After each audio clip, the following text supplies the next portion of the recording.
বিশ্ববিদ্যালয় নির্বাচন হয়েছে, কোরআনের প্যানেল বিজয় অর্জন করেছে। এবার আমরা একটু যদি থাকি, আমার দেশ কোরআনের দেশ হয়ে যাবে।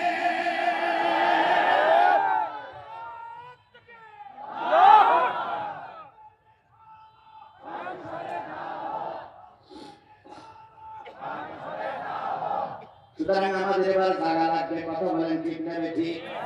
আজকে আপনারা কষ্ট পাচ্ছেন, আমরাও কষ্ট পাই। বিএনপির এলাকা বগুড়ার মানুষ সবাই জানে, বিএনপি বাংলাদেশের সবাই জানে বগুড়ার মানুষ হলো বিএনপি অধ্যুষিত বিএনপির মানুষ। এত বড় বিএনপির লোক থাকার পরেও আপনাদের নেতা তারেক রহমানকে এখনো দেশে আনা নেই।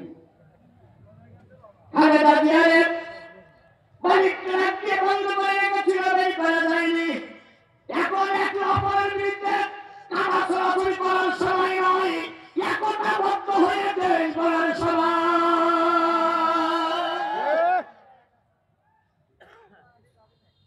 চট্টগ্রাম বিশ্ববিদ্যালয়ের শিবিরের সভাপতি যখন কি পদ বিধিপদ পেয়ে জয়ী হলো, তিনি বলতেছেন কত সুন্দর কথা, আমার যুবকেরা কত সুন্দর কথা বলতে পারে।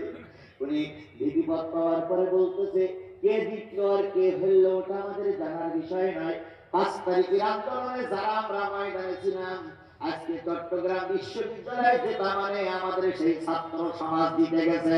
এখানে ছাত্র দল আর শিবিরের ভিতরে কোনো পার্থক্য নাই। ওরা আমাদের ভাই, আমরা জিতেছি মানে আমলিগ হেরে গেছে, আমরা হেরে গেছি মানে আমলিগ জিতে যাবে। এই জন্য আমরাই জিতে গেছি মানে ছাত্র প্যানেল জয়ী হয়ে গেছে। আমাদের জয়, এটা বাংলাদেশের মানুষের জয়। কেন বলবো না? জামাতের সভাপতি, ইউনিয়ন সভাপতি ঘেরে কোন বাসায় দিয়ে ঘুম পড়েছে, পুলিশের অত্যাচার সহ্য করতে না পেরে রাত 12টার সময় বিএনপি সভাপতি দিয়ে জামাতের সভাপতির পা ধরে নাড়াতে, ও ভাই ও ভাই। তখন জামাত ইসলামের সভাপতি মনে করতেছে বোধহয় পুলিশ এসে গেছে, তো ঝুড়ি ফিরে উঠে বলছে ভাই কেডা? তো বলছে আমি বিএনপির সভাপতি। তখন জামাতের সভাপতি বলতেছে এইসব ভাই দুইজন এক মাসের ভিতরে ঘুমুন। এরকম সময় গেছে না যায়নি? তাই বিএনপি আর জামাত একই মাসের ভিতরে ঘুমানো